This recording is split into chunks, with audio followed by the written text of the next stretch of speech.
నమస్కారం అండి. అందరికీ స్వాగతం. ఎంతలో విడ్డూరాలు ప్రోగ్రామ్కి మీరందరూ వెళ్ళిపోచ్చినారని మీ అందరికి మనస్ఫూర్తిగా స్వాగతం చెప్పేస్తున్నాను.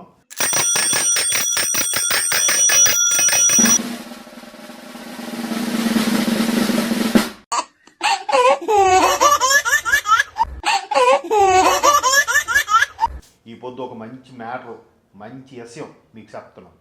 ఆ చెప్పేది ఏంటంటే పెళ్ళిళ్ళు, పేరంటాలు ఇవన్నీ కూడా మంచికి జరుగుతాయి. అయితే పెళ్ళిళ్ళు మాత్రం స్వర్గంలో ఎక్కడో దేవుడు మనకి ముడెడతాడట. ముడిపెట్టిన బట్టే ఇక్కడ ఆడ మనిషి మగ మనిషికి పెళ్ళి అవుతుంది అని అంటారు. అంటే దీనికి చాలామంది కౌలేడు చెప్తారంటే స్వర్గంలో పెళ్ళిళ్ళు అవుతారా, వాళ్ళు ఇక్కడ పుడతారా అని చెప్తారు. అయితే ఇప్పుడు పెళ్ళిళ్ళు అలా కావడానికి స్వర్గంలో లేదంట, బ్యాంకులో ఉందంట. బ్యాంకులో ఉండడం ఏంటి? అదే కదా డౌట్. బ్యాంకులో అయితే ఏంటి లేదంటే కుర్రోడు కుర్రది నచ్చినారంటే, గుంటది బాగా ఇష్టపడినారంటే, పెద్దోళ్ళు ఈ పక్క పెద్దోళ్ళు ఆ పక్క పెద్దోళ్ళు అన్ని మంచి విషయాలు మాట్లాడుకుంటారు. రేటు మాట్లాడుకుంటారు. చెప్పండి, ఓ ఈ గుంట రేటు చేస్తున్నారా, ఏ ఉద్యోగము ఎలా పెడుతున్నాడు, ఎంత జీతం ఇస్తున్నారో, అడిగేటి ఇల్లు పొలము పుట్ట రేటు ఉన్నాయా లేదా, అడిగేటి ఆస్తి పాస్తి ఉన్నదా లేదా, నగా నట్ట రేటు పెట్టినాడా లేదా ఇది చూస్తారు. ఈ అమ్మాయి వాళ్ళు ఇలా మాట్లాడతారు. అబ్బాయి వాళ్ళు ఏంటంటారు, ఏంటి మీ పిల్లకి అన్ని వచ్చి వంట పెంట అన్ని వచ్చినా రావా, మా వాళ్ళు వచ్చితే చక్కగా చూసుకుంటుంది లేదా అని అంటారు. ఇప్పుడు అలా కానట్లేదట. ఈ అమ్మాయి తాలూకా అమ్మ నా నీటి అంటున్నారట, ఏంటి మీ కుర్రోడు ఉన్నాడా, ఆడిగేటి తాగుడు సిగరెట్ల అలవాట్లు ఉన్నాయి లేవా, ఇవన్నీ పక్కన పెడితే ఇటు పైసలు ఇటు వెనకేసినాడు లేదా, దాని మీద ఏంటి జాగా గట్ట కొన్నాడా, లేదంటే ఇంకా ముందుకెళ్ళి అదేంటది సెబిలో ఇది ఉంటుందట. ఆ సిబిలు ఎంత ఉందంట. సిబిల్ అంటే ఏంటంటే ఈడు ఆ బ్యాంకులో డబ్బులు వేయడము తీయడము, ఎవరికి అప్పు ఇవ్వడము తీయడము, ఆ అప్పు కార్డు ఒకటి ఉంటుంది కదా, గీకుతారు అప్పు పెట్టి వాడింది, అది దానికి సరిగ్గా కడతనడా లేదా అన్నీ చూసుకోవడానికి ఒకటి ఉంటుందట. దాన్ని బట్టి ఆ శుభులో ఏదో వస్తుందట ఆ మొత్తం రేటు లాగా. ఆ సిబిల్ రేటు అనేది ఎవరికైతే చక్కగా ఉందో వాడికి పిల్లనిస్తాం అంటున్నారు. ఏంటండి విడ్డూరమో. ఇప్పుడు పిల్లాడు మంచోడు కాదా, కుటుంబం మంచిదా కాదా, అడిగేట అలవాట్లు ఉన్నాయి లేదా, ఇది కదా చూడాలి. ఇప్పుడు అది కాదట. పిల్లోడు ఏంటి అలా శుభులు స్కోరు ఎలాగున్నది, ఆస్తుపాస్తులు ఉన్నాయా లేదా, వీడికి ఇంతకుముందు ఎవరు గుంటలతోటి పరిచయాలు ఉన్నాయా లేదా అంటున్నారట. ఇది ఎలాగుంటే ఇంకొంతమంది దేశంలో ఒక చిన్న పక్క దేశం యూరోప్ దేశంలో అంట అమ్మాయిలు ఇంకోటి చేస్తున్నారు తెలిసిందే, ఎవరికైనా పెళ్ళికి ముందు ఆ అలవాట్లు ఉన్నోడిగా చేసుకుంటారట. ఎందుకంటే అనుభవం కావాలట. చూడండి ఈ విచిత్రం. అనుభవం ఉన్నోడైతే ఇప్పుడు వచ్చిన పిల్లకి ఎంత చక్కగా చూసుకుంటాడా అని అనుకుంటున్నారట. ఎంత విడ్డూరం అంటే అది. పెళ్ళికి ముందు అనుభవమా, మన దగ్గర అయితే జోడు తీసుకొట్టిరు. అలాంటి పిచ్చి ఆలోచనలతోనే అమ్మా నాన్నలు ఈ గుంటలు సెలగొడుతున్నారు. సరికదా పెళ్ళి అయిన తర్వాత ఈ గుంటలు తినగొంటున్నారా. పొద్దున్న లేచి నుంచి రాత్రి పడుకున్న దాకా వాళ్ళ అమ్మ ఇటు నాకు టీ ఎట్టమంటున్నాడే, వాళ్ళ అమ్మ నాకు ఇటు సారు చేయమంటున్నాడే, వాళ్ళ అమ్మ ఇటు చికెన్. నువ్వు వండవా? మీ పిల్లకి ముద్దు పెంచినారు బాగుంది, కానీ అత్తోరింటికి వెళ్ళే పని ఇప్పుడు అత్తోరింటికి కాదే, మీ కుటుంబంలో మీరు పని చేయాలి లేదా, మీ కాపురు మీరు చక్కగా ఉండాలంటే పని చేసుకోలేదా. ఇప్పుడు ఆడ మగ సమానం అంట, ఆడు అన్ని చెయ్యాలంటే ఆడు అంటూ తోమాలంట.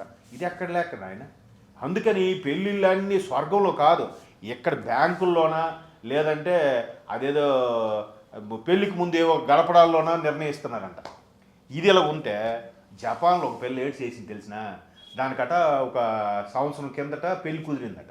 పెళ్లి కుదిరింది సరే బాగుంది, గుంటలో బాగుంది, పెళ్లి చేసుకున్న టైంకి ఏదో కారణాల వల్ల పెళ్లి పెటాకులు అయిపోయాయి. అంటే పెళ్ళి అవ్వకముందే పెటాకులు అయిపోయాయి. ఇంకా అది విసిగిపోయి పిచ్చి అయిపోయి చచ్చిపోవడానికి వెళ్ళిపోదట. చచ్చిపోవడానికి వెళ్ళిపోతే పెద్దవాళ్ళు అందరూ వచ్చి ఆపి, వద్దమ్మా ఎందుకు చచ్చిపోతావు, ఇంకెవరు దొరుకుతాడు. చూసింది సంవత్సరం దాకా చూసింది. ఎవడు చూసినా నువ్వు లావుకున్న వాళ్ళ కొంట నీకు ఎవడు పిల్లని ఎవడెత్తాడు అంటాడట ఒకడు, నీకు పనులు ఏటు రావు నీకు ఎవడు పిల్లని ఎత్తాడంటే ఒకడు. పిచ్చి అయిపోయి ఏడ్ చేసింది. ఈ మధ్యన ఏదో వచ్చింది కదా కంప్యూటర్ బొమ్మ, ఏదో ఆ బొమ్మను పెళ్లి చేసుకుందంట. చూడండి విడ్డూరం. అంటే విసిగిపోయింది. ఇంకా ఈ మనుషులకైతే పిచ్చికొన్నారు, రోజుకు ఒక కోరికలు కోరుతున్నారు. ఈ కోరికలన్నీ తీర్చడానికి నేను మొల్లు హోనం చేసుకుని పని చేయాలా, తీరా అన్నీ చేసినా కాడ చక్కగా ఉంటాడో లేదు తెలియదు, మళ్ళీ పెళ్ళైన సంవత్సరంగా విడాకులు అంటాడు. అందుకని శుభ్రంగా ఆ ఏఐలో ఏదో బొమ్మ వస్తుందట కదా, మనం ఎలాగనుకుంటే అలాగ బొమ్మ వస్తుందట.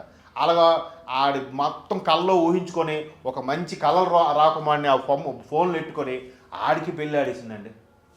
మంచి ఆలోచన కదా ఇది. ఆడైతే దీన్ని నచ్చినట్టుగా ఉంటాడు. పైగా ఇది ఏటైనా చెప్తాడటాడు, ఏమంటే ఏటి పొద్దు ఏ కూర వండుకుంటామని అంటే బయట బజార్లో అల్లది ఎంత కూర ఉంది ఎంత కూర ఉంది ఆ వద్దులే ఈ కూర ఉందని చెప్తాడంటాడు. ఇదేదో బాగుంది అన్నీ అదే చెప్పేస్తుంది అనుకొని దానికే ఫోన్లో ఆడు బొమ్మ పెట్టుకొని ఆడికి దీనికి ఆడు ఏదో క్రిస్టియాని మతమాట ఆడి ఎదురు కలిసి ఆడికి ఉంగరం చూపించి అదే ఎట్టించుకున్నది. బాగుంది కదా. ఈ అమ్మ నాన్నలతో తలనొప్పులు, ఈ అమ్మలక్కలతో తలనొప్పులు, తీరా అయిన తర్వాత పెళ్ళి, ఆడి పెళ్ళి అయిపోయిన తర్వాత భరణమట, విడాకులట, పిల్లలు పుడితే అదుగు బాధ, ఈ కడుపుల నొప్పి అదంటే పురుటి నొప్పులు పడలేకుంటున్నారు ఈ మధ్యన పిల్లలు. ఎందుకు వచ్చిన బాధ? అలాగే ఏ బొమ్మకో లేదా కంప్యూటర్ బొమ్మకో పెళ్ళి అడిసి వరకు ఆడి ఏటి అడగడు, ఆడి ఏటి చెప్పడు. నీకు నచ్చినట్టుగా ఉండొచ్చు, నీ ఒంట్లో ఒప్పుకున్నంత వరకు నీకు నచ్చినట్టు బతుకుతావు. నీకు ఎవరో డబ్బులు ఇస్తారు, ఉద్యోగం చేసి డబ్బులు ఇస్తారు, లేదా అమ్మ నాన్న ఆస్తులు ఉంటుంది, బతుకుతావు. లేదనుకో అలా గడిపేయడమే. అందుకే ఈ మధ్యకాలంలో ఎక్కువ బెమ్మచారులే. ఎవరు చూసినా సన్యాసులు బెమ్మచారులే. పెళ్ళి ఆడరట. సృష్టి ధర్మం అదే, పెళ్ళి ఆడాలా, మరొకరికి జన్మ ఇవ్వాలా, సృష్టిని ముందుకు తీసుకెళ్ళాలి. కానీ ఇదేం మాయరోగం, ఇదేం వింతలు విడ్డూరాలు చెప్పండి. కాబట్టి అలాంటి వింతలతోనే మీ ముందు ప్రతిసారి వస్తున్నాను. ఈ పొద్దు కూడా ఆ వింతలు విడ్డూరాలు చెప్పినాను. అమ్మాయిలు ఇది చూసుకొని మీరు కూడా ఆ ఏ బొమ్మకో కంప్యూటర్కో పెళ్ళాడికండి. మీరు చక్కగా ఒక మగోడికే పెళ్ళాడండి. అమ్మాయిలు ఒక మగొంటలారా మీరు కూడా అమ్మాయిలకి పెళ్ళాడండి. కాకపోతే కొంచెం సర్దుకుపోవాలా. నాకు ఇదే మా అమ్మలాంటి గుణాలు దయ కావాలి, మా అత్తలాంటి గుణాలు ఉన్నదాన్ని కావాలంటే తయారవుతుంది. వాళ్ళు కంప్యూటర్లు తయారు చేయాలి. అర్థమైందా? ఇదండి మన వాళ్ళ వింతలు విడ్డూరాలు. ఇదండి వింతలు విడ్డూరాలు. చూశారు కదా. పెళ్ళిళ్ళు స్వర్గంలో కాదు బ్యాంకులో లేదంటే కంప్యూటర్లో ఉంటాయట. అలాగని అందరూ ఆ దారిలో పడకండి. పిల్లల్ని పుట్టించండి, ముందుకు నడిపించండి. ఉంటాను మరి. మళ్ళీ ఇంకో అంశంతోని మళ్ళీ ఇంకో మ్యాటర్తోని మీ ముందుకు వస్తాను. అంతవరకు నమస్కారం.